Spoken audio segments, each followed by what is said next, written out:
Welcome to ACM's Vault of Cult. This is Season 2, Episode 7. This episode we're going to focus on the 80s movie Summer School. If you're new to the podcast, basically I've been a fan of movies all my life.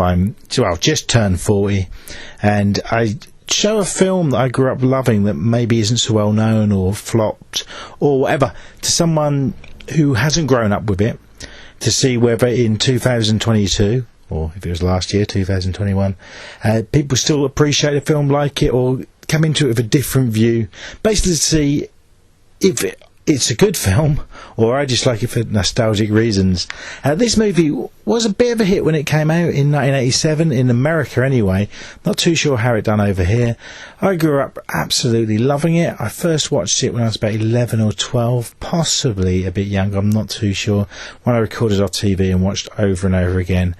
Summer School.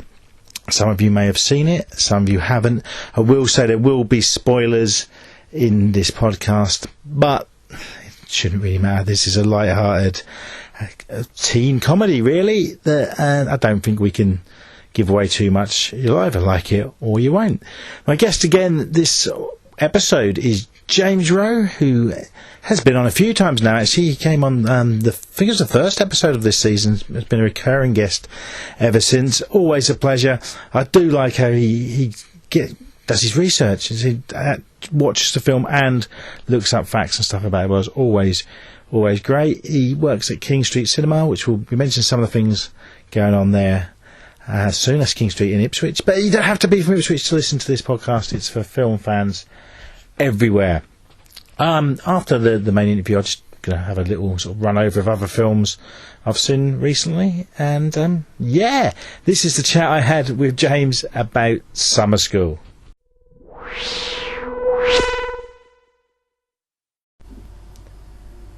Hello, James. Thanks for joining us again. Hello, Andy. Nice to be back again. How are you, to start with? Warm. It's a hot day today. It's a hot day. Yeah, it is. It's quite appropriate for the Summer School film. Indeed, yeah, absolutely. So you watched it a few nights ago, yeah? I did, yes. Two days ago, I think it was. Yeah, Summer School. Let's start with the usual, really. Had you heard of the film? Were you aware of it? Do you know what? I don't think I was. I don't think I'd ever... I think when I saw the poster, when I looked it up, I was like, maybe I'd seen that before, but I'd seen quite a few posters at that time with a bloke and a dog, you know. Yeah. So I might have just been like thinking of something else, like Turner and Hooch or something. Yeah. It's the cover's very canine. Yes, completely. You think the dog is going to be very prominent in the film, and it's a bit in it, but not much. Yeah, because I thought, the dog's in it, but not much. Yeah. it's sort of don't play any important. Wraps the film up. Did they? From Here to Eternity ending with a dog.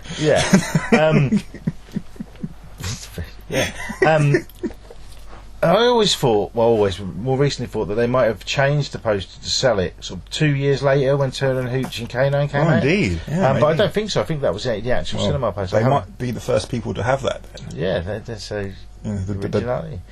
So we'll briefly go over the plot. Okay. It's pretty simple. Yeah, substitute teacher, bit of a lazy one, bit of a... PE teacher. Yeah. Oh, yeah, because, so he becomes the substitute... English teacher is what happens, but he's a PE teacher, gym teacher, who's basically the slacker, as it'd be called a few years later. He seems like he's got the job, so he has the summers off. Yeah, that's what he mentions. That he says that precisely. Became a teacher to have the summers off. Yeah, he sits about on a deck chair most of the time talking to his dog. He's kind of the cool guy. Doesn't seem very athletic. Interesting that, but I think. Yeah, that's and more surfery type kind of guy, isn't he? Yeah, that's and it's all set in sort of a seaside town, isn't it? Yeah, definitely on the east, the west coast of America, somewhere in California. Yeah, don't think they mention where, but yeah. So he becomes the English teacher because the original teacher wins the lottery and is like, sod this, I'm not doing it.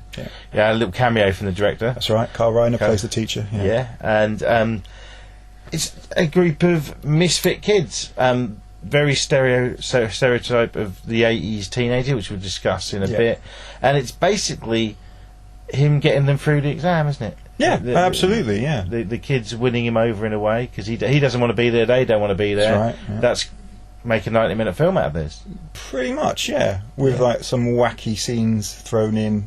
Yeah. You know, everyone gets a bit of a sort of a, hey, look at me, this is my life, this is my problem kind of thing. Yeah. I'm going to get it slightly sorted. Yeah. We'll briefly discuss some of the characters, I think, because it's very sketchy. It is like watching. Yeah. It's one of those movies, a bit like more recently, I suppose, with the grown-up films and things like that, where there's not really a plot. It's just us get the jokes out there. Yeah. And rewatching this, I reckon it's been 10 years since I've seen it properly. Okay. I've had it on in the background, sort of thing, but not sat down and watched it properly. And I actually found a lot of it a lot funnier than I remember. Right. Not all of it. It wasn't like the hilarious, but certain jokes stood out to me this time, or they still worked. I thought some not so much, and some of the themes not so much. But it's a 35-year-old film.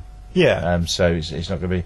But the characters. We'll start with Mr. Shoop, the teacher. So you got Freddie Shoop, played by Mark Harmon. Mark Harmon, an actor maybe people know probably from television. Is it NCS? Yeah, that's it. Yeah, I forget. Is it? NCIS. Yes, that's the one. I knew him from a film called The Presidio. Yeah, a few years ago. with Sean Connery, which I have seen but don't remember very much. Yeah. But I definitely seen that one. So yeah, the character, like we said, he's a gym PE teacher, kind of like say slackerish. He's clearly a surfer because he talks about surfing with one of the other students. Yeah. He just wants an easy life, wants to go on holiday with his then girlfriend to Hawaii. Yeah, did you recognise the actress? Yeah, sure. She's Missy or Mum from the Bill and Ted movies. Yeah. Yeah. I done the. Is it her? I had to look it up. But yeah, because this is a couple of years before Bill and Ted. Yeah. Well, probably filmed about a year because Bill and Ted was shelved, wasn't it, for a bit, the first one? What did you think of his performance? Because he's not one for comedy normally. Right, okay, so overall, it's fine. It's like, he played the part well. He seemed likeable enough, Yeah. I thought the fact that he's chasing after Kirstie Alley was ridiculous. But that is the love interest after his then girlfriend decides to ditch him so she can go on holiday without him. But she doesn't really leave him. No. She just goes on holiday without him, which I mean is kind of it's not very nice, obviously, but it's not a sort of you're dumped, mate. It's more I want to go on holiday. You have to work. I mean, Yeah.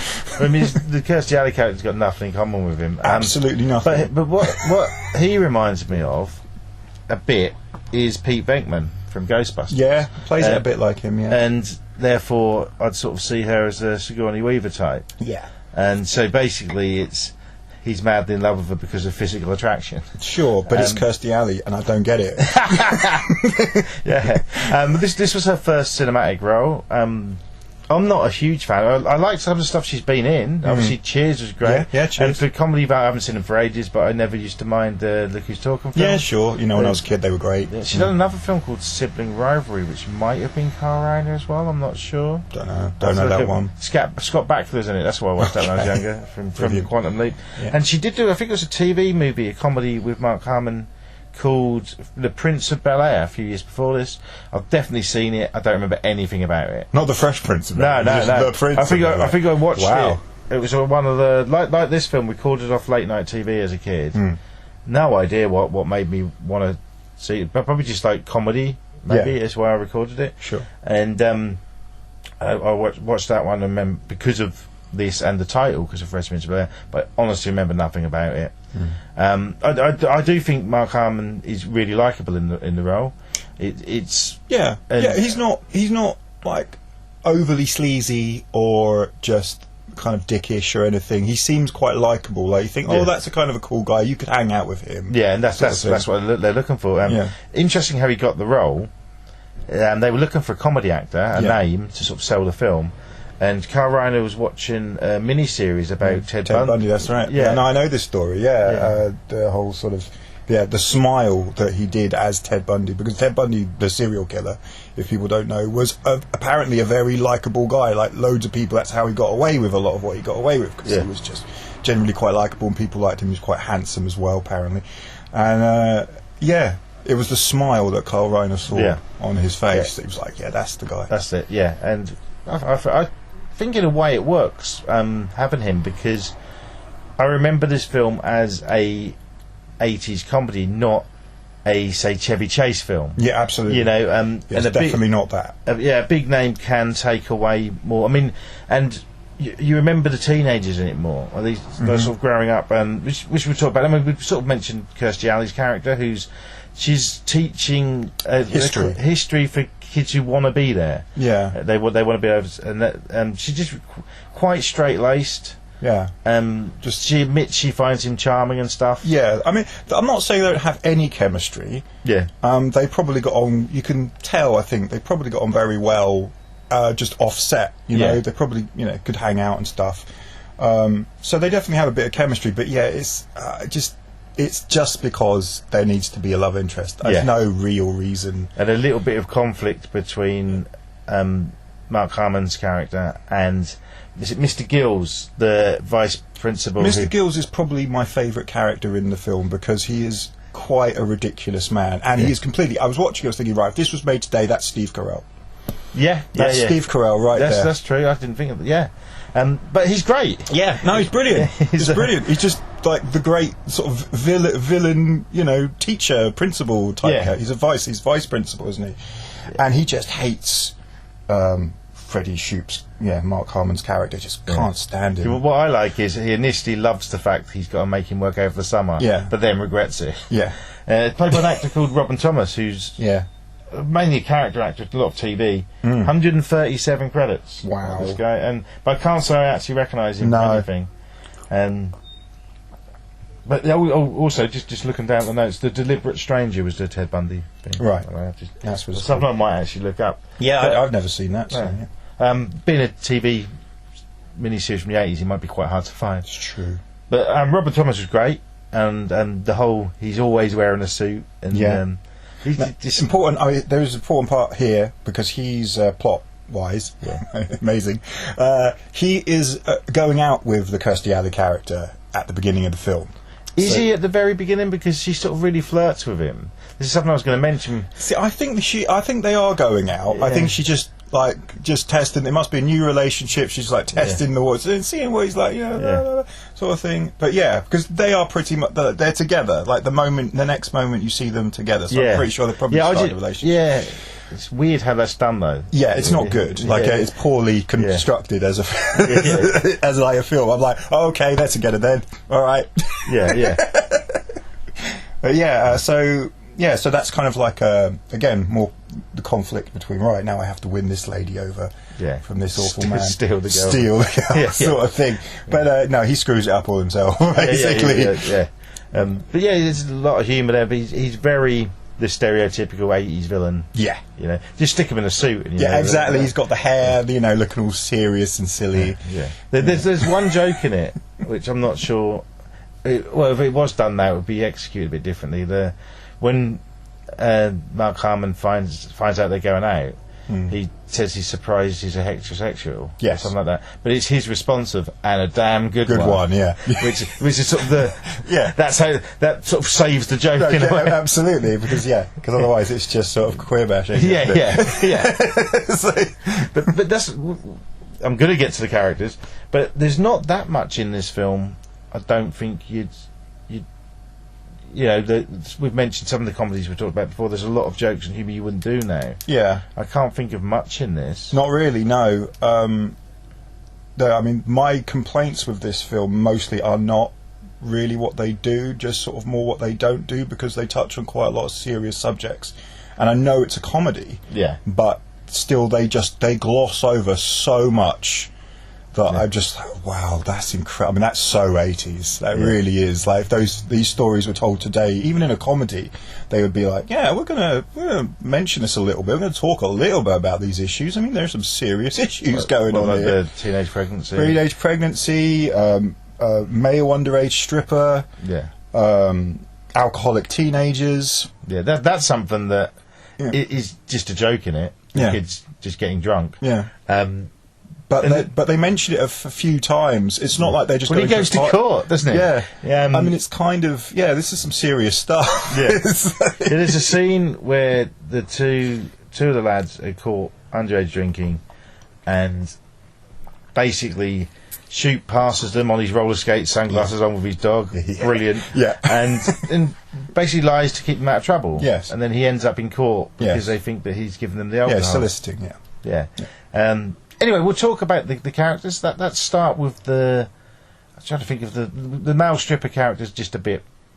He's asleep all the way through it. There's a joke. Yeah, because he's working all night long, and you don't know why he's asleep. And then Shoop ends up in a. Why does he go to the strip joint? I don't even know. Does it explain why? I mean, he's annoyed and wants to go for a drink, and it happens to be there, isn't it? I think that's what happens. And it's ladies' night, so it's just women in there. Yeah, and that's why, isn't it? That's why he's there because it's ladies' night. That's it. Yeah. And one of the women makes a comment about him being a fruit or something. Like, it's not your night, it's ladies' night. You fruit or something like that. Yeah, because it's a term that isn't that.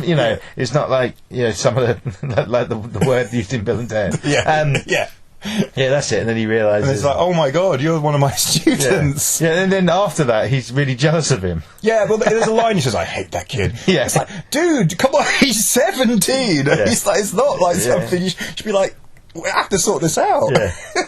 But that's the guy. He's got a familiar face. The actor. I think he was one of the older ones actually. And he pops up in a fair bit of 80s stuff. Can't think of anything offhand. Right. I always get him confused with. There's another character who's just like the dumb guy, who's in a film called Ski School as well. Yeah, he's there's a couple of actors because I've never seen Ski School, but there's a couple of actors who are. Two of the kids in this, they're both in Ski School. Yeah, the other one was Dean Cameron. Dean Cameron, okay. Who is a Chainsaw, who's one of the main. He's probably him and his best friend is a character called Dave Fraser, who's played by Gary Riley, who I think quit acting quite early on in his career. They play like horror film buffs. Yeah. And the alcohol, the drinking all the time, and it is very much implied that they drink all the time. It is, it's not like they just do it every now and then. They're constantly apparently drunk. Yeah. So it is meant to be like something you go, that's a serious thing. Anyway, I think looking at those characters, they were supposed to be the stoner types. Yeah. And then they just maybe opted for drink because of. Get the certificate down a bit, but he would up the certificate now as well. But they remind me of we mentioned the film earlier, Bill and Ted. Yeah, there's a lot of that. They'll talk at the same time. They've got their little catchphrases. They do. They're one of the bits that I like that they did. Oh well, we'll get to the gore effects scene, which is my favourite part of the film. But they do a bit earlier on where they're trying to impress the foreign exchange student girl, where they're pretending to be the film critics, Ebert and I forget the other one's name. Yeah, I know that thing. Yeah. And they're doing their back and forth sort of, and I thought that was quite nice. That was quite a nice nod to film critics and film and stuff. I used to, as a kid, do the thumbs up thing. The thumbs up or the thumbs down. No, I got it from this. Not But I think I really like those characters. And I didn't say when I first watched this film, I'd have been about 11 or 12, or possibly beginning of high school, late primary school. So I watched it really young. In America, it's a PG-13. Yeah, I can understand that. Over here it's 15. Yeah. And if you look at why, I'd think different reasons. There's one F-bomb. Yeah, a little bit of swearing. Yeah, calling each other dildos is quite funny. Yeah. Just not really heard that in films before. But so those characters, I think, is what drew me to the film when I was younger. Yeah, and Dean Cameron plays the same sort of thing in Ski School, but that's more of a sex comedy. So that's an 18, and how the hell I had that on video as a kid. A lot of nudity. It was. It's I think it's one I watched probably 10 years ago again and just thought, oh my god, this is terrible. Yeah. But Dean Cameron plays the same sort of role in that. He's a very likeable actor. He was in Men at Work with Charlie Sheen and Emilio Estevez as well. Yeah. Still acting.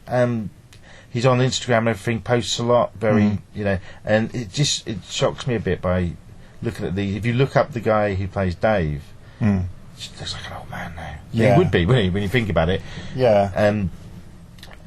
So you mentioned the foreign exchange student. Yes. She's played by the actress who played a lot of vagina in Austin Powers. I'm going to completely butcher her name here. Okay, so it's Fabelina Udino or something like that. She's Argentinian anyway, originally, and then I think she moved to Italy as a child or something. Yeah. And she's obviously a very good-looking, very attractive young woman in the film. Seems to like them. The Dave and Chainsaw, because they're nice to her. They're trying to, they're trying to woo her, but in a quite a sort of, I suppose, a little bit sleazy, but mostly kind of nice. It's another Bill Murray. They're more trying to just be like really good friends with her mostly. Yeah, they clearly fancy her. Yeah, they fancy her, but it's more like we just want to hang out with you more than we want to sleep with you, kind of thing. Yeah. Well, there's that bit where they go to the beach and she almost takes her bikini top off because she's from Italy, and that's what Europeans do generally when they topless sunbathing, and she's stopped by one of the other girls and says, "This isn't the Riviera," something like that. I was like, okay. But they do the whole, and then they're like, oh, to get them to do good grades, to get them to study and try to get good grades. Yeah, it's a plot. Yeah. She offers them all favours. Yeah, he does. Yeah, he said, "Oh, that's interesting." Yes, that's right. Yeah, and there's one we have to talk about. Yes. Well, and they go on field trips and all this, and it's a jock, isn't it? The other actor from Skeetal, he's like the stereotypical jock. This is one thing I was going to mention. It's made not long after Breakfast Club. And I think that this is the stereotype character. The jock character in it is also in Heathers, where he plays another jock, but a very different kind. Because this jock in this movie is actually quite nice. Very nice. Yeah, he looks after the girl. He goes to Lamar's classes with the pregnant girl, and they clearly like each other. And and he's actually he's not just trying to sleep with her, he clearly does like her as a human being, as a person. And I was like, wow, this is quite incredible in an 80s movie of this type for any character to be like that, really. Yeah. I thought was actually mature, like a mature character. Yeah. Quite nice. Yeah. So I liked that. That was quite sweet. And the actress is Shawnee Smith, isn't it? Plays the pregnant. Yes, Shawnee Smith. Loads of stuff. Probably most well known. Saw movies. Yeah, most well known for that. Yeah, definitely. And another character who was moved onto the DVD front cover because the actress in America at least got really big. She did. And Ally McBeal. Is that the one we're talking about? She was in Ally McBeal. Yeah, I'm thinking. Which was huge. It was huge. Ridiculously famous. She was in America. What was it called? Melrose Place was big. Oh, right. She was in that. Okay. According to Jim, with Jim Belushi. Oh, okay. The wife in that. Oh, yeah, okay. But you probably I have seen that, but but Ally McBeal was the thing that I thought of the most. I forgot she was in that because I never really she's not the main character. No, but she was in that. Yeah, was a supporting role, quite prominent in the program. Courtney Thorne Smith, isn't it? Yeah. One of my other favourite films from the same era. Growing up was the second Revenge of the Nerds film. She's the thing. Yeah, I saw it when looking her up. Great film. But I haven't seen it, so it's haven't seen any of them. Okay, I'd love to do one on the first film because there's so much wrong with it that we can talk about. But unfortunately, the first film I never really liked that much as a kid. It was the second one. Right. And she was in that, and she was also in what was it called? Chairman of the Board with Carrot Top. Right. If you look up, if you want to laugh. Yeah. Go on YouTube, look up Norm Macdonald and Courtney Thorne Smith on, I think it's Conan, or it's a talk show where they're on together. She's promoting the Carrot Top film. That's right. Yeah. I've seen that clip. Yeah, that is really funny. Yeah. Yeah, that is a funny clip. It doesn't sound like in your tone you find it funny, but I know you and you do. I do find it funny. I am one of these weird people, kind of like Christopher Guest, that finds a lot of things funny but doesn't sound like they are finding it funny. So she got pretty big, and I think it was a DVD release, or like a special edition, where they'd done a front cover, and her name is third bill after Kirstie Alley, who's actually not really in much of it. Kirstie Alley, she's in it for the name, I think, because she'd just be getting off Cheers and Star Trek 2 and stuff. Yeah. So this is. Yeah, I don't. The whole Kirstie Alley thing with this film, I just think, it's kind of pointless, but it's going to be there, isn't it? The character is going to be there. It is the archetype sort of chase chase the female, win her over, kind of thing. Yeah, I mean, there's a few romances going on in it, and like you said, the best one is the Shawnee Smith. Absolutely, that's lovely. I like that. And there's a bit with, well, not really romance, but the nerdy character who I really like. But he's very stereotypical nerd. Yeah, and the actor from that has basically done hundreds of voiceovers. Yeah, which you can completely tell because he's got this incredibly wacky voice in it. Which is like, wow, he's a voice actor for sure. Very, very Revenge of the Nerds. Right. And he reminds me of, looks-wise, Peter O'Hanrahan from The Day Today. Absolutely. Patrick Marber. Yeah, does look like Patrick Marber. Yeah. And he's good, but there's a bit he's kind of chasing the Kelly Jo Minter character. Yeah, a bit going it's not really like full-on sort of thing, but it's clearly implied. And she kind of likes him a little bit, but he's a nerdy character. That's very Lisa and Screech from Saved by the Bell. That kind, absolutely that. Yeah. But it was before that, so winner, most influential film of all time. This, but. They all have flaws. The reason why that there's important, plot point is the reason why they're in the position that they're in is because they all have different, and they're all different flaws. They're not. There's not one that's the same. So, one of them that I thought was really interesting when they bring it up, sort of second half of the film, the Kelly Jo Minter character, Denise something Green, I think her name is. Yeah. So she's playing like this badass girl, where she's like from the street kind of thing, won't take no shit, kind of stuff. But so she's constantly not bringing in her work. Yeah. Right? So she's like hiding something, like the fact that, and it turns out she has dyslexia. Yeah. Right? Which is something lots of people have, and even in the 80s wasn't, an unknown thing. It wasn't like a new thing. But sure, it was probably something that was not talked about very much. And I thought, that's cool. That's really good. But they do really gloss over it. They really simplify it. They basically make it out like Shoop just says, hey, it's not a big deal. All you got to do is go to these other special classes where they can teach you how to do things differently because your brain's a bit different from, I'm like, she's been going her whole life with this trouble. She's not just all of a sudden going to just go, all right, you're right, I'll just go to these classes then and everything will be fine. It just simplified the whole thing. I mean, I get it, right? It's a comedy, it's 90 minutes. But it does, one thing it does pick up on is the fact that they'd missed it. Yeah. And he does mention that. He's quite angry about how it's been missed as well. Yeah, which is great. And Kirstie Alley, because he's talking to Kirstie Alley character about it, and she says she's just someone who slipped through the cracks, which is a classic line in America. But young people slipping through the cracks. Yeah. And sure, I mean, very honest. Also, doesn't bode well for the education system in America. So I don't know if that's a little jab at the I think it's at the school system in America. I don't know. I imagine it is, but they don't want to push it too far. Yeah. And also filmed in the same school as Karate Kid and One Nightmare on Elm Street. Was going to mention that. So two classic schools. Yeah. And she was in the second Nightmare on Elm Street as well. Maybe Kelly Jo Minter never left. She was in the fourth one. I thought. She might have been. I was going to say maybe she never left that school. It is the fourth one, isn't it? Because she's in one of the later ones. Yeah. And she sort of turned into this sort of horror actress. Right. Very friendly lady. Met her at Comic-Con. Yes. And she was annoyed that they didn't get any photos of summer school because people keep asking her. She goes to these horror conventions and people want a signed picture from summer school because that's where they remember her from. Right. And I was the same because her character in this is more memorable than pretty much anything else I've seen her in. I agree with that. Yeah, we mentioned the Pam character. We mentioned the actress Courtney Thornton. Yeah, she's sort of the daydreaming surfer. Yes, there's a very interesting plot with her wish. Yes, her wish. Okay, so there's two important things I'd say with this character as far as plot devices and also sort of serious commentary.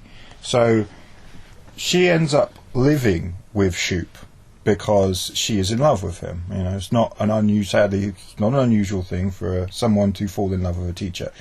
To be in that position though, where she can end up going and living with them, is, dangerous stuff. Very dangerous area. Today would not be even tolerated, even as a sort of jokey thing. I don't think. No. But that's the one thing I mentioned. But nothing happens. Obviously, he's completely, almost oblivious in a way. Yeah. Which is kind of strange. And the Kirstie Alley character has to tell him, this isn't. you can't be, this is not cool, man, basically. Well, it's clear that he doesn't want her there. No. But he's said they can have any wish. Yeah. So he reluctantly does it. It's a bit dodgy, isn't it? Any wish, anyway. Just it's a weird thing to say. It's his slackery character. Yeah, he says exactly. things without thinking. Yeah. It's how the hell was this man? I know. But this is why I like films like this, because they're stupid. And I love that it's got heart, and it's got these things it touches on. It means really, Yeah, it's not. There's nothing mean about this movie. Completely. Well, you compare the scene where he goes to jail, and they do a joke about prison, what goes on with men in prison. Do they? Very briefly. Now, we talked about Dirty Work, didn't we? Where there's a joke in that, which I love Norm Macdonald, but come on, in this, when he gets out of jail, he's got an earring. And he just goes, "Oh, I made a friend." That's right. Remember that now? Yes, remember that now. But that's very... Yeah. That could mean... We know what it's saying, but it's not in your face. The implication, sure. Yeah. The other thing is that she comes from a broken home. She comes from a home that has far too many kids living it, and there's no... I mean, like I say broken home, not necessarily in the sense of, necessarily abuse or anything like that, but just completely dysfunctional. Yes. Again... played almost for laughs because they're all surfers. They're all blonde surfers. They're all blonde surfers, and they're like, these sort of kind of characters. It's like, funny, isn't it? It's not funny. There's loads of kids living in probably a very small place, and there's no room for her, and she's still a child. She's 16. She's 16 in the film. And it's like, this isn't, That's a joke that wasn't thought about. Yeah, it's not nasty. No, there's nothing. There's nothing nasty in this film. There's nothing that is like mean about this movie at all. They're trying. It's like one of those things where you're trying really hard to touch on loads of issues. There's also an important issue brought up at the end, right at the very end of the movie with the pregnant girl, which I'll talk about in a minute. But so they talk. Lots of really important issues coming up, which are still important today. Yeah, with young people or with people in general, and. Yeah, it's a comedy, it's 90 minutes. We can't really talk about these things in any meaningful, serious way. So we're just going to surface it all the way through, gloss pretty much over everything, and stick with the laughs as much as possible. Yeah, but they're still there. That's a good thing. Yeah. It's not just American Pie. No, it's nothing like American Pie. With this plot, it could be. Yeah. But then I think it would be... Imagine if in a but a film with... so let's say use the term ruder film, dirtier jokes, ruder film, and that plot with Pam and Snoop happens, it wouldn't work. It would be... It kind of gets away with it. It sticks out now. Yeah. But back then, I don't think anyone would have thought anything of it. Probably not. No. But now it would be remembered as... it's really nasty. Yeah, it's not. It's not good. It's not appropriate in any kind of way, and it would lead to. Yeah, it would. He'd just be fired straight away, like the moment anyone knew about it. Yeah, this bloke wouldn't have a job anyway. But yes, of course. Yeah. But and it's trying to say something about first loves, maybe crushes, that sort of thing. Yeah, as well as. She gets over him really quickly, which of course is done for laughs. It's meant to be funny, like you see what teenagers are like. They love one person one day, and they completely don't give a damn the next, and it's like, but really, that's not really how it works. Yeah. He throws a massive house party where they're all drinking. That's right. There's that as well. I mean, missed that one, but as in like talking about. But I just thought, I mean, there's a scene in that where the couch gets set fire. Yes, he actually really injured himself because that really did go up, and he tried to put it out. And apparently, there's scenes where you can see his hurt hand and that. Yeah. I read that as well. Harmon, what a guy! I know. Well, there we go. For the craft, he's all about taking the role seriously and everything. Yeah. It does look like they all had fun making this. Oh, completely. I don't think there's nothing in it that looks like this would have been tricky or this would have been hard work or anything. Yeah. There's several, maybe too many montages. Yeah. Which I like. That's filler, isn't it? It's like that's runtime. Yeah. But sometimes it's so they can squeeze a bit of visual humour in. Sure. Like they go to the fun fair and stuff, and they're pulling silly faces. Yeah, though they wanted to sort of show that they were just having a good time. Can I talk, actually, just talking about the characters as a whole, there is a character who appears at the beginning and at the end. This is what, and he's probably one of, like, I think he's the best kid, really. Is this the? I was going to mention jokes at work. Is this the one who goes to the bathroom? This is the guy who goes to the bathroom. It is probably the funniest part of the film, the funniest character, and I think Jerome is his name. He's clearly a tough guy, no messing about. Says at the beginning of the movie, "I'm going to the bathroom," and doesn't arrive back until they do the test right at the end.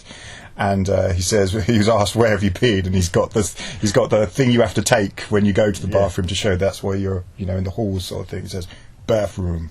So like, brilliant. No more questions need to be asked, sort of thing. No, did you say his zipper was stuck? That's the joke. His zipper was stuck. That wasn't in the copy I saw. Oh, really? No, he just said, "I've been in the bathroom." Oh, right. No, and in I've got the DVD, British DVD. Oh. It says because he asked to go to the bathroom. Yeah. Then he shows up at the end and he goes, "What happened?" The zipper was stuck. They say that when he's back. I don't know. I don't remember that. Yeah. I just remember him just being like, Yeah. I've been doing whatever I've been doing. Don't mess. There's no. So both work. Yeah. And then when they get the scores, who gets the highest? He gets the highest. He gets 96%, which is the highest by a long way. Again, it is a jab at the school system, that one, because it's like, these tests are nonsense, really, because it's one of them. It's the multiple question, answer tests, which we would never have in this country. You see Chainsaw Lad, just they're behind, so they just go through it. C. But so that's like, I remember doing that sort of thing in school, and the whole humming scene is quite. That's early on as well. Yeah. That's very much sort of just trying to wind up the teacher sort of thing. No, the earlier one is one of the kids has taken his keys, and then they're all playing in on where the keys are and stuff. But then the humming thing was with the vice principal. Again, love the vice principal because he gets flustered at shoot, but he does not get flustered at the kids at all. So the greatest scene in the film is the gore scene, where because we've got two guys who do gore effects, and it's Rick Baker, so it's they look great, right? They're proper fantastic latex, flesh hanging off, blood everywhere, guts hanging out, fantastic, proper 80s. Was it actually Rick Baker? It is Rick Baker. Yeah, because they mentioned him in the film. Uncredited though, he was uncredited, but those are his effects, and you can tell completely because he looks. They are the ones that you see in like. American Wealth in London and stuff like that. Clearly it's Rick Baker. This is one of the reasons I think this film's a 15 in this country. Definitely. But when you look at there's shots of Texas Chainsaw Massacre. That was banned at the time. Over here. Well, they show it in the school, don't they? Yeah. Great.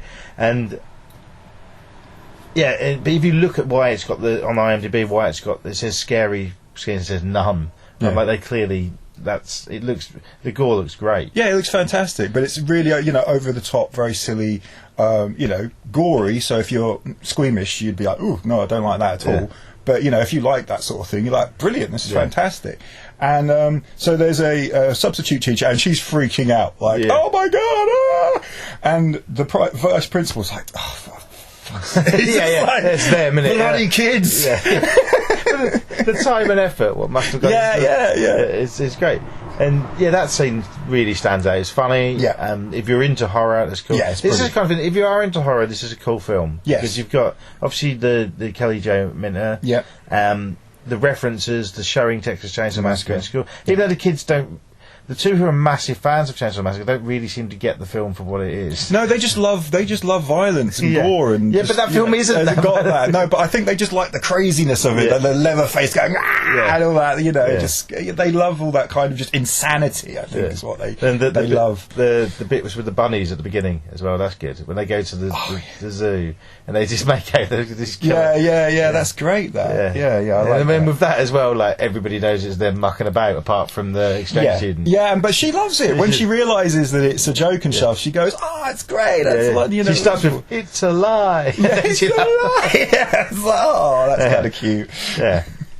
But stuff like that, I think, it's a bit of a all over the place film. It completely. But that's kind of insane when you think about it on those terms of like, right, a well structured, put together movie. This is not what this is not. This is. I mean, I must admit, because when films are like that, I get really tired out by them, and I did almost fall asleep in it because I was like, oh no, this is there's not enough connection, there's not enough keeping me wanting to be invested in it.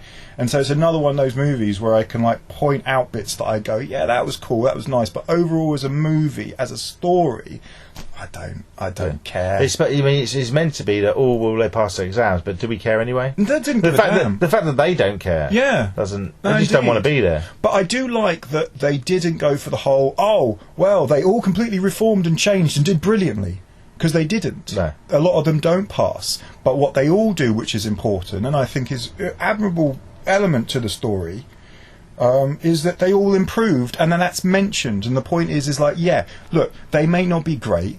Not every kid is going to end up being an A-star student, but if you work well with people, they can improve, they can do better. And I was like, yeah, that's cool. That's they pick up on how someone's still failed, but they've done like 4 times better. Exactly, that's what I mean. And that reminds me very much of myself at school, because I did not excel at school at all. Not at all. And the idea that someone would be there and say, hey, look, you might not have passed even, but you did better, much better than you had done before. Yeah. That, to me, would have been wonderful. I never had that kind of kind of encouragement. If pass is 80%, and you get 70, and you get but if say in real life, say it's 80%. I just didn't want to use 69 as an example. So if say you get 80 and then you get 79, it's the world of difference, but it isn't. Yeah, that's I personally, I hate exams. Me too. I think everything's just a memory test, and that's not fair. No. I don't like it. I never liked it, and I've sworn to never do another exam in my life, which hasn't happened. I've had to do one running a pub. I hate it. It's just, I've got a terrible memory. Well, I've got notes here. The simple thing I should remember, like drinking with circles around it, I've got in my notes here, which is my notes for life. One thing I was going to mention as well at the end, one thing I kind of like, it sort of implies that Chainsaw's really holding Dave back, because Dave passes, doesn't he? That's right. And he hates it that he's passed. That is actually, again, another one of those kind of, here we go, peer pressure, right? This is a peer pressure element, something that's very common again. So you've got one character it is played for laughs, obviously, and it is kind of funny because of the kind of characters they are. Because ultimately he just wants to hang out with his friend, and they want to be like, blood brothers, and just they're the same kind of person, sort of thing. But ultimately, in real life, it is that kind of thing where it's like, oh, so you did better than me, did you? Yeah. But he's can't be friends with you anymore. He says he'll do it again and fail. Yeah. He said, I'll do better than I'll fail next time, sort of thing. I'll do worse next time, I promise. The actor who plays Dave we mentioned earlier, he did retire from acting. His name is Gary Riley. Yeah. The only thing, I have seen him in sort of TV movies and stuff, I'm sure, but he's in Planes, Trains and Automobiles. Yes. He steals the wallet. He doesn't say anything. He breaks into the hotel at night, and I think he might even have the same sort of hat on. He was probably shot at the same time. Both came out the same year. Yeah, it probably was. Yeah. He might have just been filming in the same... Yeah. It was possible, yeah. So we talked about basically the end of the movie is them, doing the exam, but the ultimate, what we need the film to end on is to make sure that the teacher gets to keep his job, because the plot point that we had mentioned is that if he doesn't get these kids to pass, then he just gets fired, apparently, from a job that he doesn't want. But the principal, but he does want the job, because you tell he actually enjoys it in the end. Yeah. It's one of those things. He puts a suit on at the end. He does. Yeah. He does all this kind of look at me, I'm really trying, you try, goddammit, kind of speech, But the principal comes back and he's like, hey, they've all done all right, look, they've done much better than they were going to do, you can keep your job, it's fine. Yeah. And the vice principal's like, oh, God. Why I I've lost my girlfriend and my dignity. Yeah, that's right. I still got this suit, though. Yeah. Well, another thing I kind of like, he does all the wishes. Yes. And then they get everything they want, even the fact that it's a really short scene, but the jock sort of bullies him on the football field, sort of beats it, he's that's it, yeah. I sort of forget that some of the characters mix into one for me. I've got to be honest, like the jock and the sleepy guy. Yeah, well, the sleepy guy who's a stripper at night. His character is almost non-existent, almost as non-existent as the guy who goes to the bathroom. Really, yeah. Who's a much better character, I think.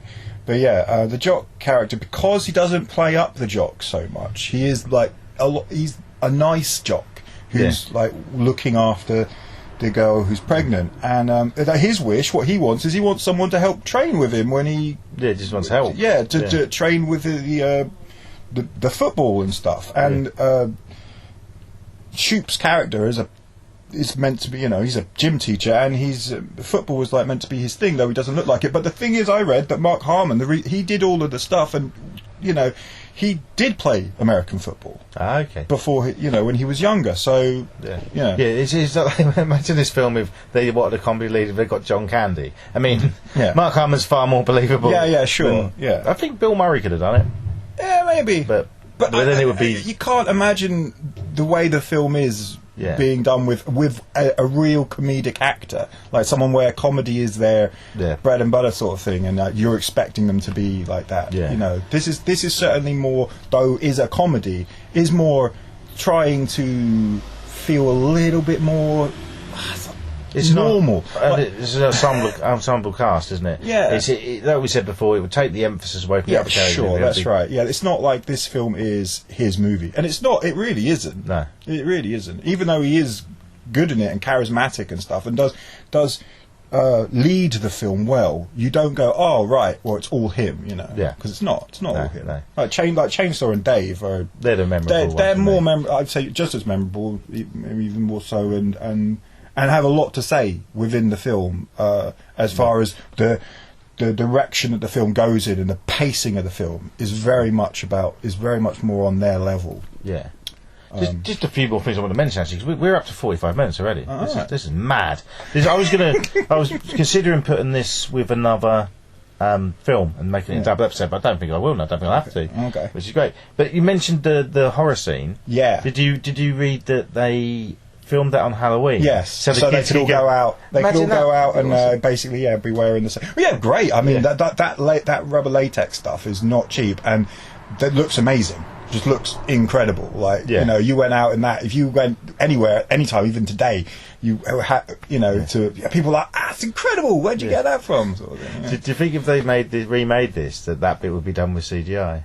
That'd be a real shame. They wouldn't have to, but it'd be ridiculous. It would look awful. Yeah. And I really like that. That's a nice little thing. There's nothing of. It looks like they all had fun on set. Definitely. And also, being a teen film, did you know Courtney Thorne-Smith and Dave Cameron were in a short-lived series called Fast Times? Yeah, it's a failed try at a TV version of Fast Time Richmond High. I've never even heard of the series. No, I hadn't either, but I figured that probably would have been. There would have been an attempt at it, because like the Ferris Bueller one with Jennifer Aniston. Yeah, I think a lot of these films have had attempts in maybe just got. Yeah. I mean, Summer School could have worked as a series. Yeah, certainly.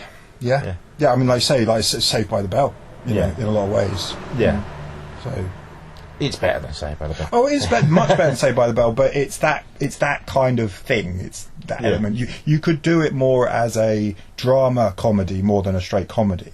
Which is how this film kind of tries to play out. I mean, it is certainly still more comedy, but there are, like I say, these serious issues. Not that there aren't serious issues in certain episodes in sitcoms, but there's the feeling of this movie is like we want it to be light, but we want people to go, oh yeah, that's relatable, that's realistic. I know I'm like that. I know someone who's going through that sort of thing. Yeah, relatable is the word, I think. There's a lot of characters in it, and it's something for each viewer, younger viewer especially, because it's aimed at younger, to connect with. Yeah, I'd say so. And I think there's, mentioned it earlier, very Breakfast Club influence. Yeah. But it's a lot more light-hearted than Breakfast Club. Breakfast Club is kind of seen as a comedy, but it's more drama with some jokes in it, I'd say. And they don't get along until the end. All of these none of these kids are fighting or beefing with each other. None of these kids are having a real problem with each other. Yeah, and one thing you often get in teen movies is the theme of bullying, and there's none of that in there. There is nothing. I mean, there's some, some what I suppose we'd call like light-hearted joking and japing with each other. Yeah. There's nothing. There's no bullying. Then all the characters seem to actually like each other. That's what I mean. They all clearly are friends. Yeah, and that might be one of the flaws when you look at it. There's not much conflict in there. There isn't. I mean, that's why I was getting bored, I think, and almost falling asleep. Yeah. It's like there's really nothing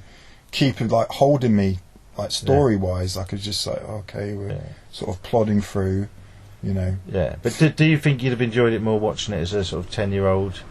Maybe. I was thinking about this yesterday because this is not really the sort of thing I watched when I was younger. Yeah. Even as a teenager, these aren't really the kind of movies that I would watch, and I didn't see many of them. Like, I didn't see Breakfast Club till I was in my 20s. Oh, okay. And I don't think I saw really many of those kind of teen movies until I was a bit older. And I thought, well, I'll go check them out because they weren't really my kind of thing at the time. Yeah. I'm a little old now, see what all the fuss was about, kind of thing. So yeah, I doubt I would have seen it at all. Even if and if it was on, I probably wouldn't have paid much attention to it. Probably. Yeah. Okay. But when the gore came up, I'd probably been like, wow, yeah, that's cool, because I watched horror movies. Yeah, because I sort of lump it in, not just with teen films, but films like, just looking at my film collection and stuff, like Wayne's World and things like that, where there's not much of a plot to Wayne's World, is there? No. It's just jokes and but because the humour in it isn't particularly over-the-top, sort of airplane silly... you know what I mean? It's not that. No, so that is sort of this in-between film. Yeah, and I think why I like it so much, it is I watched it young. Right? I really like the characters. Yeah. I kind of think it's just a nice stick-on in the background film. Yeah, it's not the sort of film you could watch with a lot of people and everyone would roar of laughter with. It's sort of more, like I said before, I've watched it in the last 10 years in the background while I've probably had it on while I've been researching a podcast for another film. This one you're talking about? Yeah, sure, yeah. I mean, if we're just talking about, like, I don't know, the combinations, similarities between certain films, I can't really think of a movie that is clearly a comedy that is similar to it, like really similar to it. Like, it's got bits and pieces that you go, oh, that's kind of like that, that's kind of like this sort of thing. But it's not really... It has a tone that I was completely like, okay, I wasn't expecting this. I was sort of thinking it was going to be more wacky, more zany, and it's not at all. It's very low key, very low key for the majority of the film. Not every moment, but the general pacing of it is very calm, very serene. Like I say, everyone, people get along. There's not really much conflict. He's having a hard time, but really he's just getting on with it. Like, really, just like whatever. Yeah. Just like surf dude kind of thing, but not again, not over the top, not like crazy. There aren't any scenes of surfing. There aren't many scenes of many surfers, but it's just got that kind of feel of just like laid back, relaxed, kind of. And it's like, I can't really think of another. I'm sure there were a few others, similar movies like this at the time, but I didn't see them. No, I mean, I think it was probably made. They did get a good director in for comedy. On the back of almost the Brat Pack type thing. I mean, when I told Mandy about it, she said, "Oh, is that a Brat Pack film?" And I was like, "There's none of them in this." No. So it's I think it's jumping on a bandwagon, but they've done something a bit different with it, and I definitely think it's influenced the likes of Breakfast Club. And not Breakfast, sorry, Bill and Ted. Yeah. So it's sort of stolen ideas. It's almost like making a light-hearted Breakfast Club. You think about it, they're made to stay in school for a summer instead of an afternoon. Yeah. That's a big Breakfast Club. Sure. And then I think it's influenced the likes of Bill and Ted, possibly Saved by the Bell. I know it's not a film. I think so. But then it also borrows from little things like Revenge of the Nerds. Right, yeah. But the nerd thing was a big 80s, which is, looking back, is quite nasty. Yeah, because it's just played for laughs, like making fun of a person for no other reason than it's just who they are. Yeah, it's not good. Yeah, but the nerdy guy, he's got the look of it, but he comes around. But he's interesting. His background is interesting because his background is of a family of academics who've done all well, lots of them. Yeah, and his flaw is that it's anxiety, pressure, right, that he's got at home, and he just can't handle it because everyone's so like geniuses at home, and he's not but he's not stupid at all. Yeah. He just can't handle the pressure. And so that's kind of interesting. He's the one that comes up with the contract, because he's kind of like, I think, it probably comes from a family of lawyers or something, because he sees it as a contract, make a contract with the teacher about, we'll do this if you do this for us, kind of thing, which is the wishes and all that. Oh, yeah. Totally. Yeah, so that's interesting, I thought. I was like, and he was very confident there when he was doing that, but when he's thinking about his schoolwork and everything, he's like, I can't handle it. Yeah. I just talk about the sort of reviews of it. I didn't look up any of those. It's very, very average. 56 on Rotten Tomatoes, right? Which is it's not a rotten one, is it? If it's over 50, is it that they say? Well, that's it. I mean, if you're over the average sort of thing. 6.6 on IMDb. Again, it's average, isn't it? And 3.2 on Letterboxd. And the 3.2, that's bang in the middle. And it got average reviews at the time.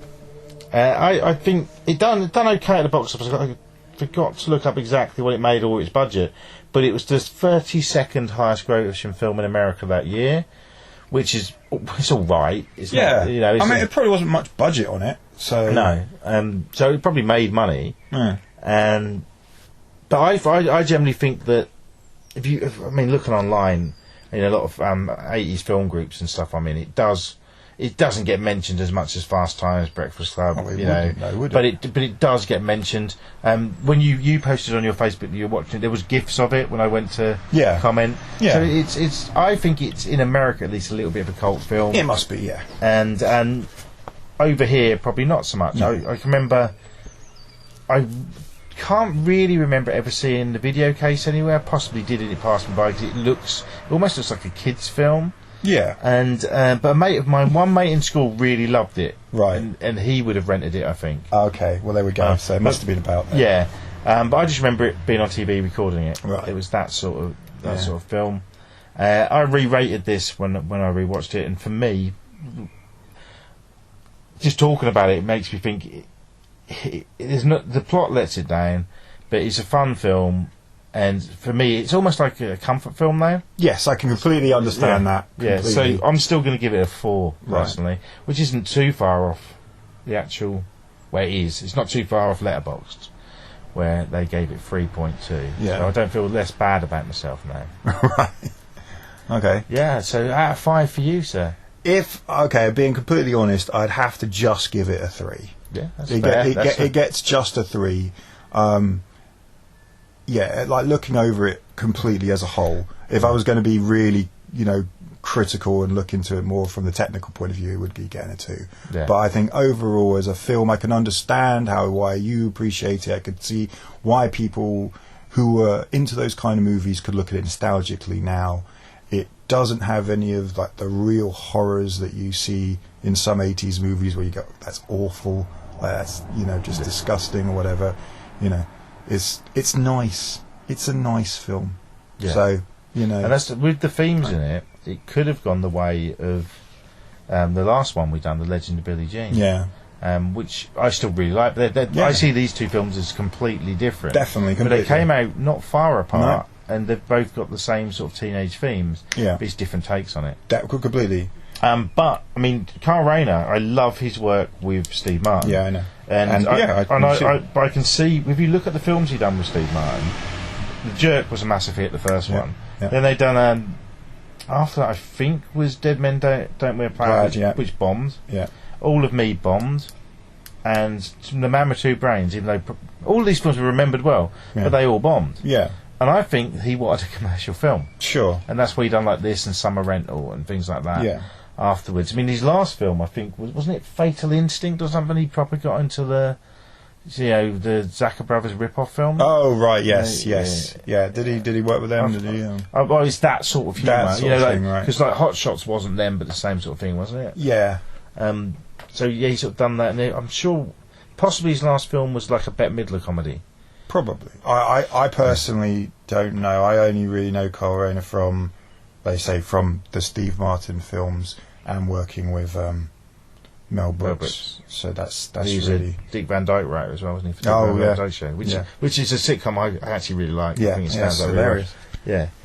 So it's a weird one because I always look at this as it's different from his other stuff. But when I actually look into his other stuff, Yeah. what you're going to, it isn't. Yeah, the style of it, the pacing of it, the way it looks. I was like, yeah, it is like, I completely see a Carl Reiner film here. So, but yeah, I mean, teenage. When you think teenage comedy, you don't think Carl Reiner, but yeah, if you watch, you go, okay, yeah. Well, one thing I do remember picking up on as a kid is his cameo. He's also got a cameo in The Jerk. I recognised him as that guy, but I had no idea that was The Jerk at the time. Yeah. And, no, me neither. Yeah. I didn't know really what he looked like. No. Not really, not at that age. Yeah. Anyway. Yeah, I wouldn't have really cared about the director at that age when I first watched it. It was only when I got full nerd when I was about 15. But yeah, I mean, it's just it's an overused word, but it is just a nice film. It is nice. It's a rarity that I think. Yeah, that's a really nice movie. Do you know? There's a film that's not similar, but is also nice, as an 80s teen movie, done at a very different level, and it's not well known, but I've seen it a few times because I don't just quite enjoy it. And I'm going to completely forget the name of it now. 7 Minutes in Heaven, it's called, starring Jennifer Connelly. It's one of her first ones, and that's a really, for me, I think, is a really nice teen movie. Got some comedy in it, but it's more drama based than this one. And yeah, I'd say the pacing and the feel is similar, even though the stories are completely different. Okay, I'll look that one. It doesn't. Well, the name sounds familiar, but when you said Jennifer Connelly, I can't picture the film. Yeah. Yeah, it's not like anything else that she really did, because she didn't really do those kind of movies, and it's not like a typical teen. It's got more of a realistic feel to it. Like tonally, it feels more real and honest. But it does play at a level that isn't scary, or you think, oh wow, this is about really hard hitting stuff. It's more just sort of teens going through teen stuff. Okay, yeah. And yeah, it's just nice. I just remember watching it and thinking, man, this is a really nice movie, and not the kind of thing I would generally watch at all. Yeah. So yeah, I can think of one other sort of teen film she done called, I think it's Career Opportunity. Yeah, that was a little later. Yeah, that was been like 90 maybe. Yeah, this one's in 85. Okay, so she's like 15 or something, 14. So not long after Labyrinth. Yeah, no, I think it's just before. It's just before Labyrinth. Labyrinth was 86, was it? Yeah, it came out 86. Yeah. So it must have come just off making this one and then making Labyrinth. Yeah. And yeah, so she's like 14 in it. I mean, all the characters are like 14, 15, and I think they're about that age in real life. Okay. And it's got this like... So more of a proper teen film, because normally when you think teen film, they're all like 19. Yeah. No, it's really... It feels really real. And one of the dads in it is... I can't remember his name, but... do you remember Total Recall? And there's the guy who's got like the thing living inside him, sort of thing that comes vaguely, out. Yeah, well, it's him anyway, and he's in a lot. And he's also in Starship Troopers as well. I think plays the general who's hiding. He's all scared. Like, oh right, yeah. So he's a dad. He's one of the dads in it, and he's really good in it because he plays like a real kind of dad. He's like a bit angry and sort of annoyed with his son for not doing the things that he wants him to do, but he still loves him. Yeah, he still loves him. You can still tell that even though he is angry and even kicks him out of the house, I think at one point, it's like he still does love him. And it's just rarity to see something like that that's played at a level where it's not about doom and gloom. It's about sort of that kind of stuff does happen, but people go to their friends and they get looked after and they talk with each other, and it's not it's just not, it's got that kind of nice feel. Anyway, do you still get teen films like that? I don't think so, because now it's all sort of don't get me wrong, I don't really watch many teen films, but from what I've seen in adverts and trailers, and I'll go see anything at the cinema, so I've seen a few, it's all kind of glossy Disney Channel now. Yeah, that's probably what they're mostly like. Yeah, and it's like every single teen film is now a 12 or PG, whereas they used to be 15, occasionally 18. Yeah, and to get the way teenagers are, they have to be that certificate, unless it's a light-hearted. Sure. I'd have liked teen films when I was 8 years old because I was looking up to teenagers. Sure, yeah. And this film was probably a bit older when I watched it, but it was that sort of film. Whereas now, it's the same sort of... basically, a film with 18-year-olds in will be aimed at fucking 12-year-olds. Yeah. Whereas it used to be... films with 18-year-olds were aimed at fucking 18-year-olds. Yeah. I hope no one samples what he said. Oh dear. Take that in context. Please. Yeah. So yeah, it's just a bit of a teen rant. But I mean, cinema's changed. We've mentioned before, you don't get many comedies at the cinema. No, They're all absolutely. made for Netflix or whatever. Well, I think it's important if you're doing something like this, talking about a film, to think about it contextually with other films that are of its type. So yeah.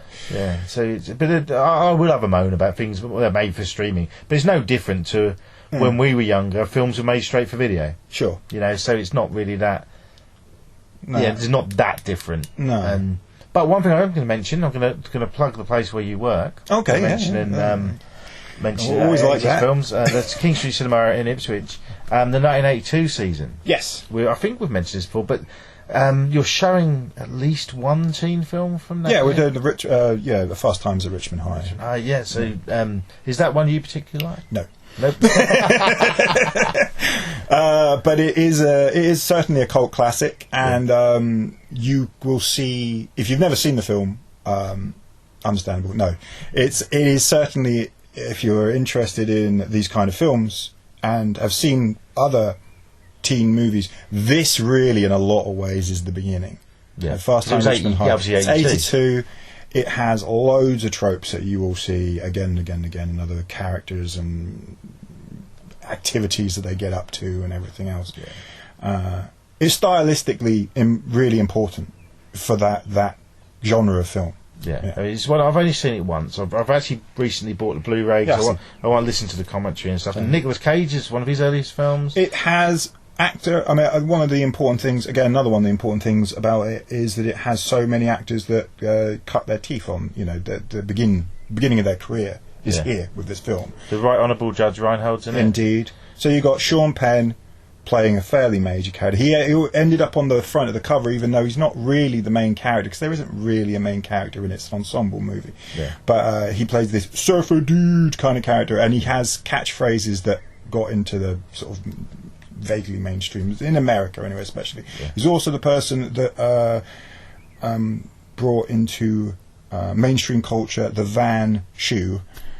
He wears checkered Vans, which became very popular, especially with like pop punkers and stuff like that. And he's like that's where it comes from. That film. And that's another one what influenced the likes of Bill and Ted. Completely. And I see that to teen films what kind of Animal House done as well in a different respect. Animal House would influence the American Pie type, Bachelor Party type, I suppose, and Fast Times probably more influenced the John Hughes style. Yeah, and that wasn't it? Cameron, what was the director's name? Cameron Crowe. Cameron Crowe is the writer. He wrote it because his experience is it's kind of like a fantasy movie of his experience as being a teenager. Yeah.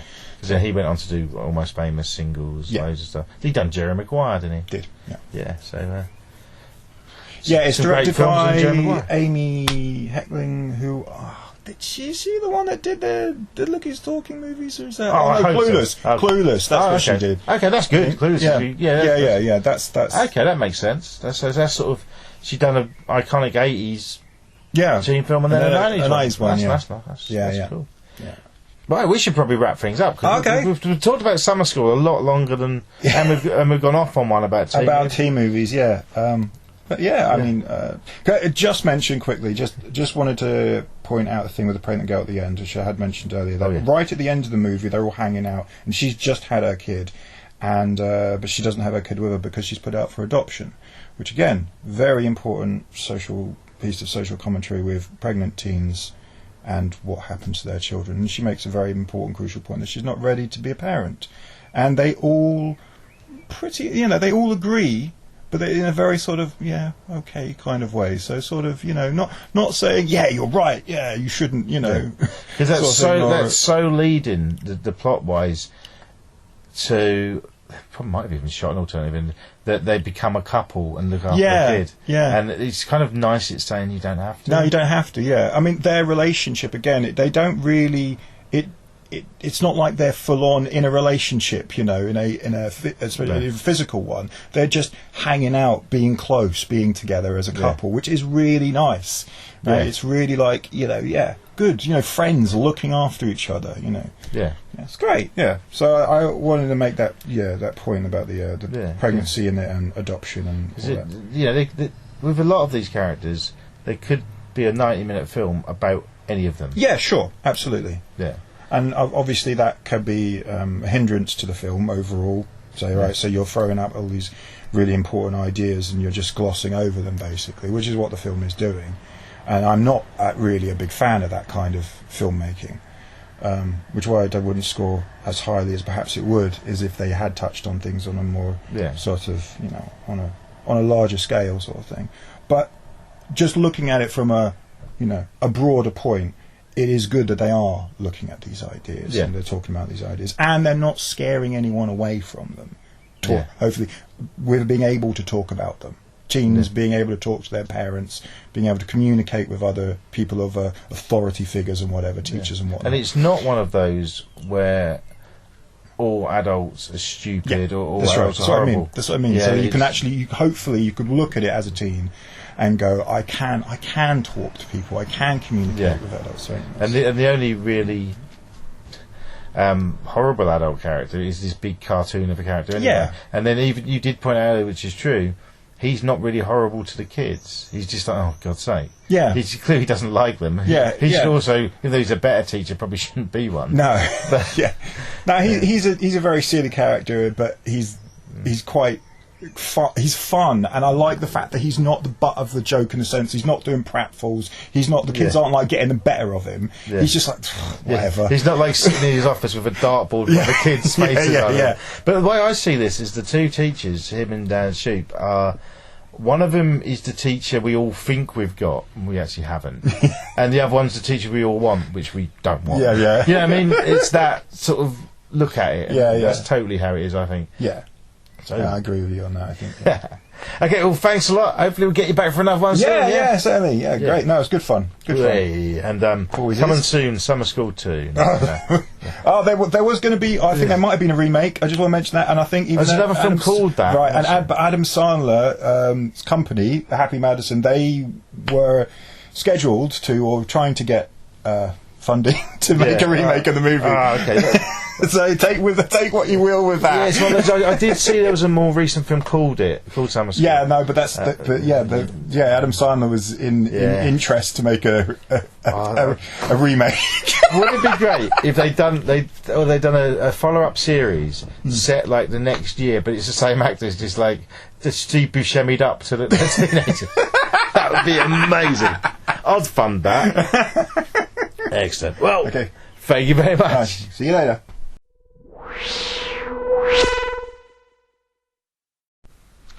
Well, I hope you all go out and track down a copy of Summer School, give it a go.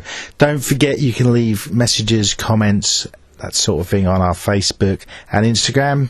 Type in ACM's Vocal Culture, quite easily. There shouldn't be anything else called that, at least I hope.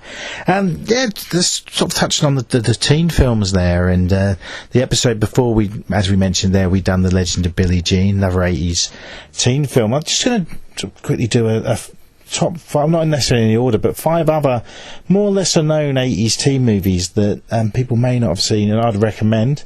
I'm going to start with Some Kind of Wonderful, which was written by John Hughes and had the same director as Pretty in Pink.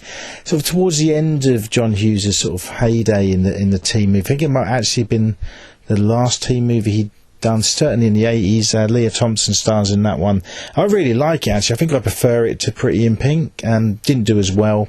Sort of one of his more famous flops, really, but well worth a watch. It's a nice little teen drama, really. More on the comedy side, Adventures in Babysitting. That was it Chris Columbus? I don't know. It was that was starred Elizabeth Shue just after her sort of success with The Karate Kid. Silly comedy, really, and well worth a watch. License to Drive with the Coreys, Corey Helm and Corey Feldman. That's quite hard to get hold of now. I saw a second-hand copy recently in one of the shops in town I won't advertise. That was going for about £15. I should have picked it up, really, but I'm too tight. I haven't seen that for years. I believe that's an early appearance from Heather Graham in that as well.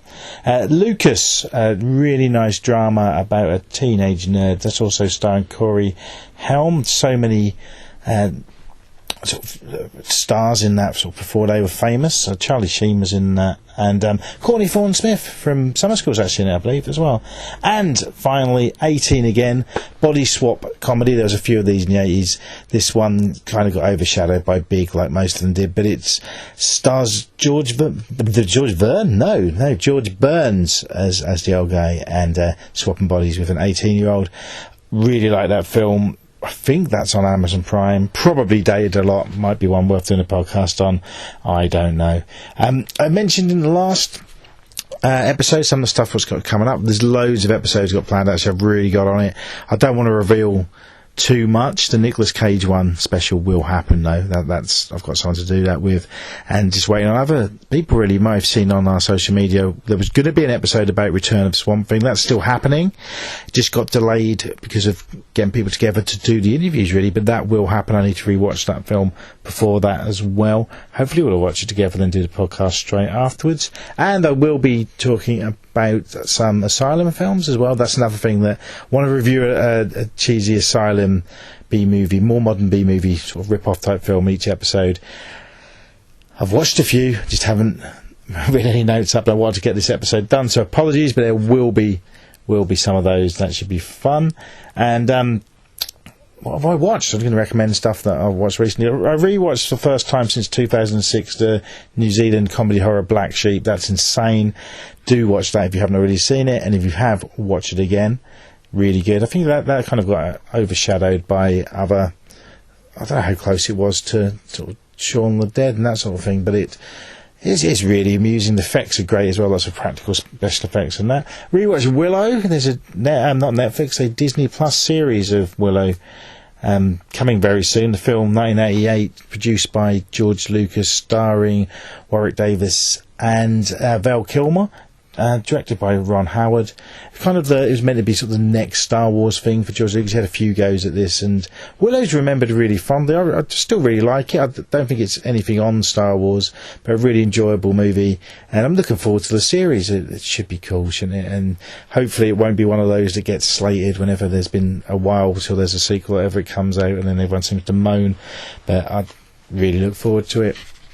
Cinema-wise, at the moment, I've just got out of the cinema actually. I've seen Benedetta, basically film about a nun from the director of RoboCop. I don't want to spoil too much, but I really enjoyed it.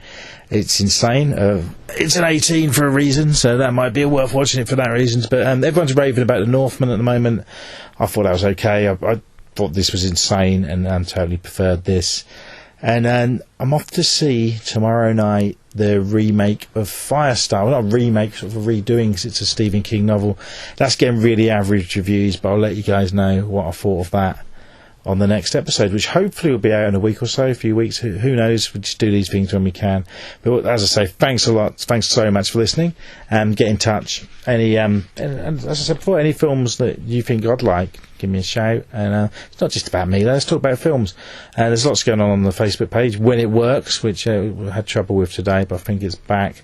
And yeah, thank you very much. Episode 8 coming fairly soon.